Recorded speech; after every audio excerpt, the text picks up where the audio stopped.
Hunt 41 is a celebration of American waterfowl hunting. The 41 species of ducks and geese are the roadmap for us to tell the stories of the various regions, styles of hunting, and most importantly, the people that representing this great pursuit of ours. This is the original series, The Chase for the 41. There is a place where man can do well on the land.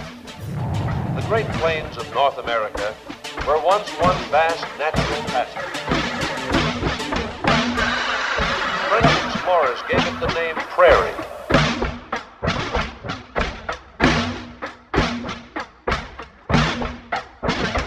The Great Plains extend from the eastern hardwood forests to the Rocky Mountains and from the Gulf of Mexico far into Canada. This is American waterfowl.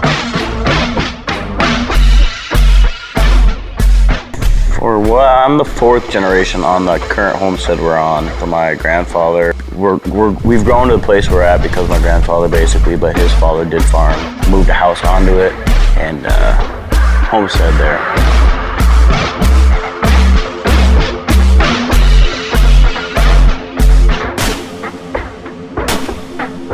Each fall, millions of ducks migrate southward from nesting areas to winter in and near wetlands of the prairies, parklands and wood lands of the central United States and southern states.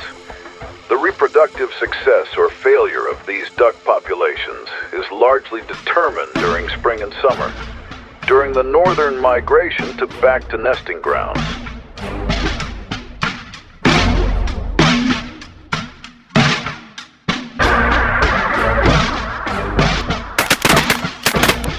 The center of wild duck production in the United States is in the northern plains and includes parts of North Dakota, South Dakota, Minnesota, Montana, Wyoming, Colorado, Nebraska, and Iowa. The numerous natural and man-made ponds and marshes, along with fertile soil and favorable climate, make this a region of ideal duck habitat. Grazing and trampling by livestock create open water by destroying or retreating cattails and other marsh plants. Grazing is most effective when it is heavy and is done in early spring when the plants are young. Puddle ducks nest on dry land. These ducks, mallard, pintail, gadwall, shoveler, and teal, select nest sites in grain stubble, hayfields, and idle areas, and on lightly to moderately grazed range and pasture. Most nests are within 100 yards of water, but some may be a mile or more away. Farmers are essential in partnering with fish and game biologists to ensure their lands contribute to the health and beauty of these magnificent ducks and geese.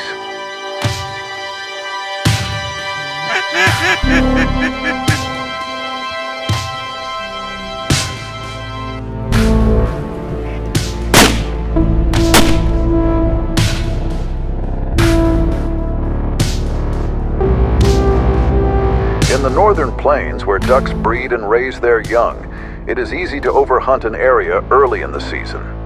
This is commonly called a burnout. Ducks, particularly females, usually return as long as they live to nest in the same vicinity where they were hatched. Therefore, it is possible by overhunting early in the season to destroy the breeding stock. Then it may take several years for pioneering ducks to repopulate the area. Early in the season, confine your hunting to either mornings or evenings and allow the ducks time to feed and rest unmolested. North Dakota has a prairie pothole region. A good majority of people want to come here, hunt the sloughs, hunt fields, and come to North Dakota to experience the big mallard migration, the snow goose migration. It's just a whole new experience for a bunch of people from down south. You know, we love to see people come here and enjoy what we take for granted to an extent, because it's what we know and what we love and all we know, I guess. Tony was saying yesterday, they're too close. I was like, dude, that's what I'm here for. I want to shoot them at my feet. There's so much more to just calling a landowner and be like, hey, can I hunt your land? If you're able to, stop and swing in a yard, shake hands with the landowner if you're able to. I'd rather shake your hand and say no to your face than over the phone, because I am more than likely to say yes to you if I know who you are, I can get a feel for who you are.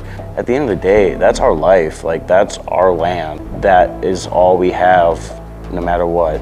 And we don't take that for granted, and neither should you.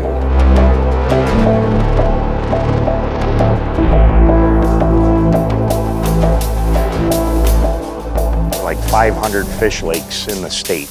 And it's from this 25 years of high water, plus all the drainage, where everyone's draining downhill onto their neighbor's land, and eventually there has to be something like this. This is probably a pheasant slough in the early 90s, and all of a sudden it started taking on all this water, and the big amphipods started growing, and then people started bringing buckets of fish and perch and walleyes, and then the state exploded with their fisheries program.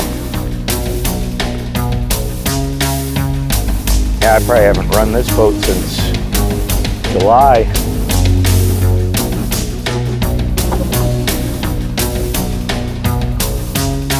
Yeah, that's just spraying a lot of water. We were fighting waves today. Ooh, that would not be fun. This lake gets so deep, that's why we're safe in the middle, is it's too deep for sago. Dr. Chris Nicolai is a distinguished wildlife biologist known for his expertise in waterfowl and banding research. Yeah, so my phone was saying like 10 to 11 the wind's supposed to pick up.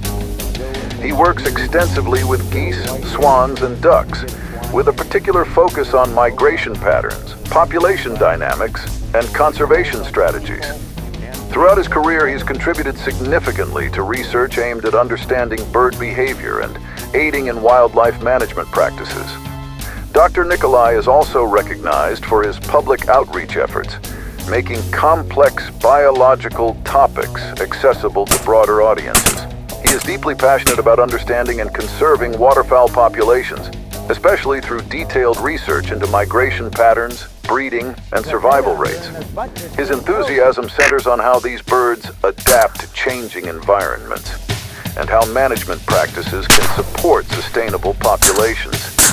He has led studies focused on Arctic nesting geese populations, tracking their breeding, migration, and survival. This work has been critical in understanding how these populations are affected by human activity. He is passionate about restoring wetlands and habitats that support diverse waterfowl species. He collaborates with land managers and conservationists to implement restoration strategies that promote healthy ecosystems, benefiting both waterfowl and broader biodiversity. Come on, Hutch.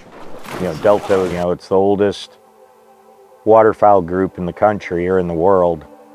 And it all started, from the declines of specifically canvasbacks. There's these bright feathers, those first secondary coverts, super bright compared to the rest of the wing. I'd usually write that off as a duckling. The focus is, yes, to put more ducks in front of duck hunters, but at the same time, you're conserving them and keeping them around.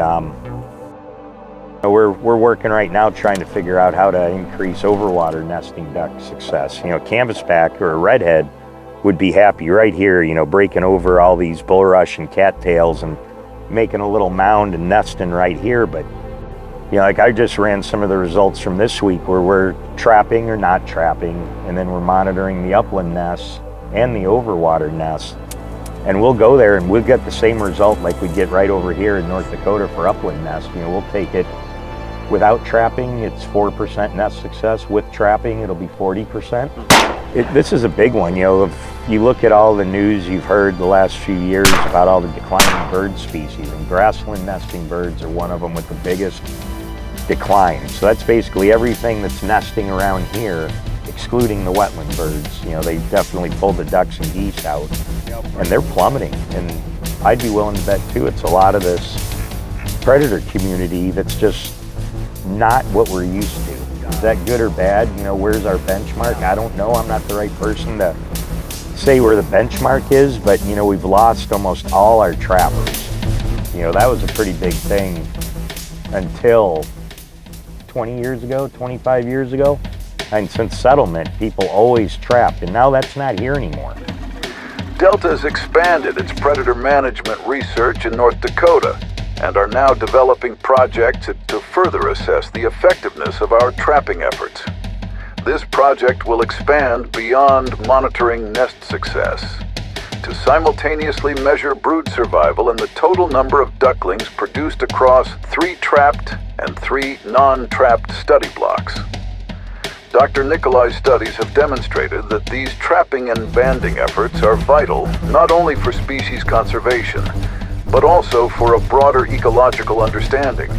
His work with waterfowl contributes directly to preserving habitats that benefit countless other species, making these trapping studies a linchpin in waterfowl management and conservation strategies. So you go up and get to the article. That thing will just about float. It's almost neutral on the water. About $1,300. The Snow Goose Conservation Order, commonly referred to as the Spring Conservation Season, is a special hunting period established to manage the overabundant populations of snow geese in North America. Unlike regular hunting seasons, this conservation season takes place in late winter and early spring, after most waterfowl hunting seasons have ended. The season was authorized under the Migratory Bird Treaty Act's conservation measures due to the ecological damage caused by snow geese, whose rapidly growing populations have led to habitat degradation in their breeding grounds in the Arctic and subarctic tundra, as well as in the prairies and wetlands they use as stopover sites during migration. Snow geese populations have soared over the past few decades thanks to increased agricultural food sources in their wintering grounds and the mild winters that allow them access to high-energy foods like corn and rice. While this population boom benefits snow geese, it poses a risk to delicate ecosystems as their intense foraging can strip vegetation and deplete soil nutrients, which harms other wildlife and plants. This is a great time for you guys to come here because it's just such a beautiful place, and it never gets old. I never get tired of it. I can do it. Some people are like, how can you live out in the middle of nowhere? And it's like, I'm so happy here. Like, this is my place and this is my jam. It seems to fall on deaf ears to the urban population or whatever, but what we do as consumers affects this landscape, and this is some of the best habitat in the world. I mean, if you look at habitats, this is so important to the migratory birds here, not just ducks, but a lot of migratory birds and other wildlife, and I always hate to see it go too far in the way of production.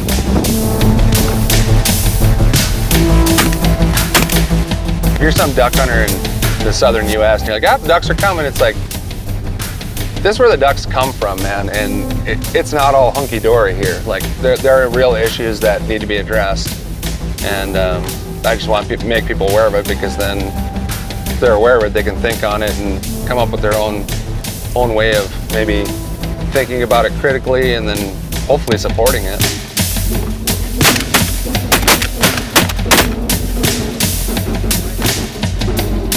I always tell everybody that hunts ducks, it is so cheap to just buy another duck stamp. I don't remember what the number is that is out there from the Fish and Wildlife Service, but it's something like 93 cents on the dollar goes directly to wetland habitat restoration, conservation, preservation. Unlimited, obviously everybody knows Ducks Unlimited. They do great work. They always have. It's literally their mission is to make sure we've got a lot of really good wetlands and grasslands for ducks to be productive.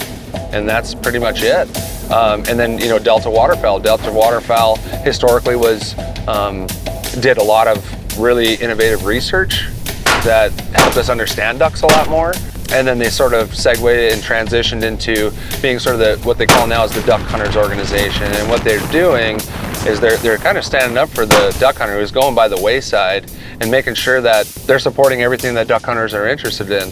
Whether it's policy or research or, habitat management or anything like that. They're kind of in a bunch of things. So support those organizations, because that's literally what they do. They're really there for the migratory birds and the ducks. If you really, really get into it and you want to spend spend money on conservation, and you're already supporting Delta, and you're already supporting DU in big numbers, and you want to do more, even though you're a duck hunter, support Pheasants Forever. Because the reality is, Pheasants Forever is an organization that we all know what they're geared towards, but what they're trying to do is protect grasslands. And by doing that, you're helping ducks. You hear them in your sleep. You hear them barking. So, yeah, we all get addicted to it, and they're just awesome. And what's not to like about Arctic nesting birds and Arctic geese? Arctic geese are like the coolest thing ever. They really are.